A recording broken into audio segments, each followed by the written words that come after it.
talk about foot massage.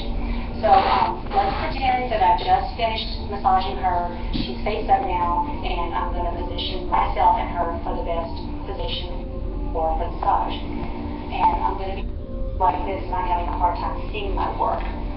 So I like to be a little up close and personal with the foot. The first thing I'm going to do is I'm going to say hello. I'm going to have my fingers on the ball of the foot, and I'm going to be pulling her toes over my thumbs. This fashion. So I'll spread open the metatarsal arch, introduce some movement into those joints.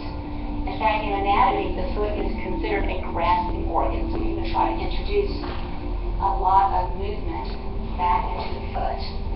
And I'm just taking my thumb down and just using kind of a rocking pressure on the ball of the foot along